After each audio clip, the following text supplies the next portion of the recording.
오늘 함께 읽을 성경 말씀은 레위기 4장 1절에서 35절 말씀입니다. 레위기 4장 1절에서 35절 말씀입니다. 오늘은 13절과 14절 말씀을 읽어드리겠습니다. 만일 이스라엘 온 회중이 여호와의 계명 중 하나라도 부지 중에 범하여 허물이 있으나 스스로 깨닫지 못하다가 그 범한 죄를 깨달으면 회중은 수송아지를 속죄제로 드릴지니. 아멘. 오늘 함께 생각할 주제는 부지 중에라도입니다. 본문 레위기 4장은 5가지 제사의 형식 중에 속죄제에 대한 설명을 하고 있습니다. 속죄제는 말 그대로 죄를 속하는 제사인데요.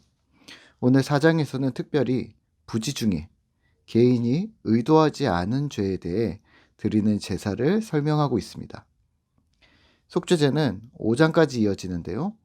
5장에서는 조금 더 다양한 케이스들, 의도적인 죄, 의도하지 않은 죄, 무심코 지은 죄 등에 대한 상황에 따라 어떻게 제사를 드리는가, 가난한 자에 대해서는 어떠한가, 세심한 지침들을 보여주고 있습니다. 오늘은 부지 중에 지은 죄, 의도하지 않은 죄입니다. 그리고 의도하지 않은 죄를 지은 4가지 유형의 당사자들에 대해 이야기를 하고 있습니다. 3절에서 12절까지는 제사장에 대해서 이야기를 하고 있고요. 13장에서 21절까지는 이스라엘 회중 전체, 22절에서 26절까지는 지도자들에 대해서, 27절에서 35절까지는 평민에 대해 설명합니다. 제사장이나 회중이나 지도자, 평민들이 부지 중에 죄를 범했다면 그에 대한 보상을 해야 했고, 다시 언급하자면 일부러 지은 죄가 아닌 모르고 부지 중에 지은 죄임에도 불구하고 제사를 드려야 한다고 말하고 있습니다. 속죄제는 죄의 제사라고 불리워졌었는데요. 내용은 죄로부터의 정화를 뜻하는 제사였고, 죄를 속하였기 때문에 축제와 기쁨을 표현하는 제사의 재료들인 유향이나 기름과 같은 것들이 사용되지 않았었습니다. 오늘 4장에서 언급하고 있는 속죄제를 대하는 우리는 무엇을 기억해야 할까요? 부지 중에 지은 죄에 대해서도 우리는 책임감을 가져야 한다는 말입니다. 우리가 대표 기도 시간에 상투적으로 사용하는 어구인 알고 지은 죄, 모르고 지은 죄까지 용서해 주십시오라는 문구가 있는데요. 어느 정도 가능한 부분이 있지만 그렇다고 너무 많은 고민을 하실 필요까지는 없습니다. 그러니까 오늘 본문처럼 모르고 지은 죄에 대한 책임감을 갖고 성심으로 믿음의 삶을 살아야 하는 것에 대해 주의를 기울일 필요가 있다고 생각하시면 될 듯합니다. 하지만 그렇다고 해서 두려움에 떤다거나 너무 많은 괴로움에 휩싸이실 필요는 없습니다. 속죄제처럼 그 죄들을 해결하며 하나님 안에 있으면 되는 것이지, 완벽함을 기하기 위해서 죄 지음에 대한 두려움, 아무것도 할 수 없다는 불가지론에 휩싸이지 않으셔야 합니다. 오늘 우리는 왜 부지 중에 지은 죄에 대해서도 염두에 두어야 하는 걸까요? 종종 우리가 살다 보면 깨닫지 못하는 문제를 만들어낼 때가 있습니다. 그것이 우리의 실수이든 의식하지 못했던 일들이든 말입니다. 세상 법정은 의도성에 대해 엄격하면서도 비의도성에 대해서는 매우 관대합니다. 하지만 하나님의 법은 비의도성에 대해서도 무조건적인 면제를 청하지 않는 것이 다른 부분입니다. 왜냐하면 하나님의 거룩하심 때문에 의도하지 않은 죄조차도 죄이며 창조주 하나님에 대한 심각한 모욕으로까지 번질 수 있다는 것이죠. 그러니까 하나님을 반대하고 적대하는 것을 알지 못한 채 저지른 죄들이 무조건 용서받을 수 없다는 것인데요. 예를 들면 하나님이 없다고 하거나 우상을 섬기거나 하나님의 섭리나 또 하나님 나라 복음에 대해 인지하지 못하는 것들이 이에 해당합니다. 그 죄의 결과 역시 하나님을 대적하는 것과 마찬가지로 심판과 형벌을 면치 못할 것이라고 말합니다. 오늘 본문에서는 부지 중에 지은 죄에 대해서도 제사장이나 지도자, 평민 혹은 이스라엘 회중 누구든지 그에 대한 보상을 해야 했습니다.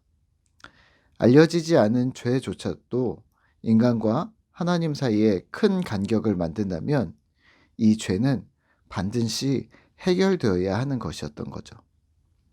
그러면 신자인 우리는 전혀 문제가 되지 않는 걸까요?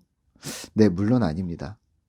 오늘 이스라엘 지도자, 이스라엘 회중, 이스라엘 제사장, 이스라엘 평민들은 하나님의 백성들이었습니다. 하나님의 백성과 지도자임에도 불구하고 부지 중에 짓는 죄가 있다는 말입니다. 완벽한 인간은 없다는 말이죠. 우리는 어떤 부지 중에 죄가 있을까요? 아무리 완벽한 인간이라 할지라도 인간은 하나님의 뜻을 100%다 알아낼 수 없습니다. 그 뜻과 방향을 찾아내는 것이지 무엇이라고 확언할 수 없음과 같습니다. 또 그 일을 처리하는 과정에서 자칫 중간에서 하나님의 영광을 가로챌 위험에 노출됩니다. 성경의 수많은 인물들을 통해 우리가 타산지석 삼을 수 있는 가장 많은 문제들은 교만입니다. 하나님보다 내 이름이 높아지는 것, 그건 잘 드러나지도 않을 뿐더러 자칫 인지하지 못하고 넘어가는 경우가 많을 것입니다.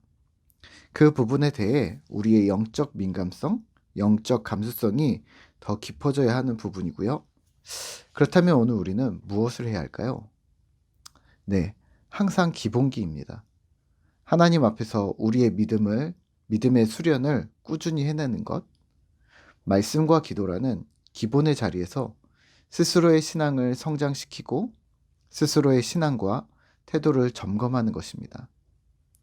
주의 말씀은 우리의 발의 등이요 우리의 길에 비치기 때문입니다.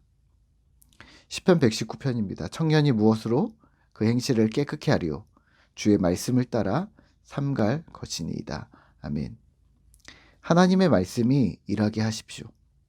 우리는 그 말씀을 따라가는 것, 말씀으로 우리의 시야가 열리는 것, 그 기본기에 힘쓰셔야 합니다. 오늘도 주님 은혜를 구하는 신실한 신자 되시기를 기도합니다. 함께 기도하겠습니다. 하나님 감사합니다. 우리가 부지 중에라도 혹여 하나님 앞에 죄를 범하였을까?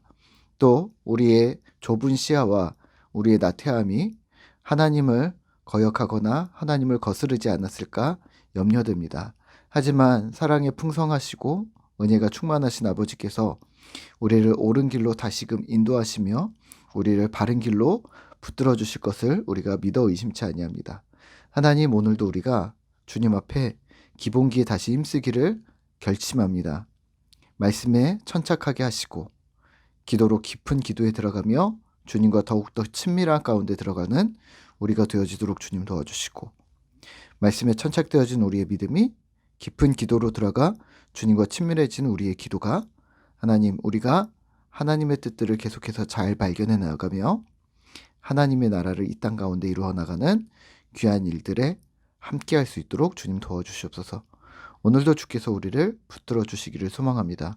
주님 함께 하심을 믿으며 예수님의 이름으로 기도드립니다. 아멘.